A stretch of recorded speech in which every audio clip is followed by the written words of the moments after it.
शुभ सकाळ. जय जय रामकृष्ण हरी. 365 दिवसांच्या प्रवचन मालिकेतील आजचा दिवस 152. कर्तेपणा टाकणे हाच परमार्थ. दोरीला जो साप म्हणून समजला तो बद्ध, पण दोरीला दोरी म्हणून ज्याने ओळखले तो मुक्त समजावा. देही मी नव्हे हे ज्याला समजले तो मुक्तच. सत्तज्ञान करून घेणे म्हणजेच मुक्त अवस्था आहे. बद्ध दशा आमची आम्ही निर्माण केली. काळजी, तळमळ आणि दुःख ही बद्धपणाची लक्षणे आहेत. तर कोणत्याही परिस्थितीत आनंदामध्ये राहणे हे मुक्तपणाचे लक्षण आहे.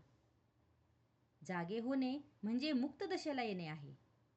माझे माझ्याजवळच आहे, पण ते ठाऊक नाहीसे झाले आहे. भगवंताला विसरल्याने मी देही असे म्हणू लागलो. देह तर माझ्या ताब्यात नाही, तेव्हा मी देही नाही हे सिद्ध झाले.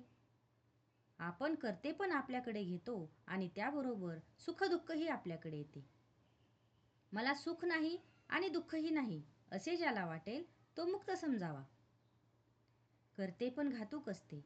मी एवढा मोठा वाडा बांधला, प्रपंच चांगला केला असा प्रपंचिकाला अभिमान वाटतो, तर संन्यासी मठाचाच अभिमान धरून बसतो.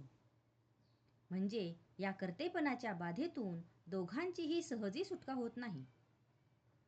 हे कर्तेपण सोडावेसे वाटले तरी ते आपल्याला सुटत नाही, याचा आपल्याला नेहमी अनुभव येतो.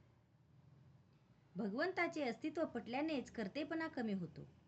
म्हणून भगवंताच्या अखंड स्मरणामध्ये राहावे आणि भगवंत ठेवतील त्यातच समाधान मानावे. भगवंताच्या स्मरणाशिवाय जिथे आपल्याला सुख होते तो विषय समजावा. विषयाच्या संगतीत परमात्म्यापासून वेगळे असणे याचे नाव प्रपंच आणि परमात्म्याच्या संगतीत विषयात राहणे याचेच नाव परमार्थ.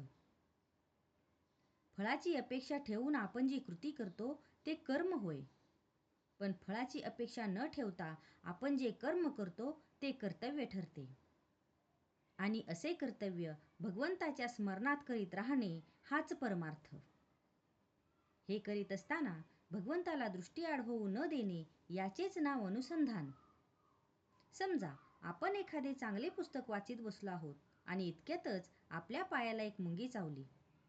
त्याची जाणीव आपल्याला कशी चटकन होते. ती जाणीव सर्व शरीरभर व्यापून असते. त्याचप्रमाणे भगवंताच्या अनुसंधानाने प्रपंचाला व्यापून ठेवले पाहिजे. प्रपंचातला कोणताही उद्योग करताना अनुसंधान टिकवावे. अनुसंधानाचा अभ्यास करावा.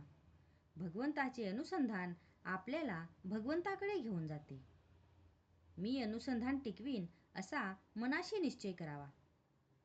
आपले कर्तव्याला न विसरावे, भगवंताचे अनुसंधान राखावे.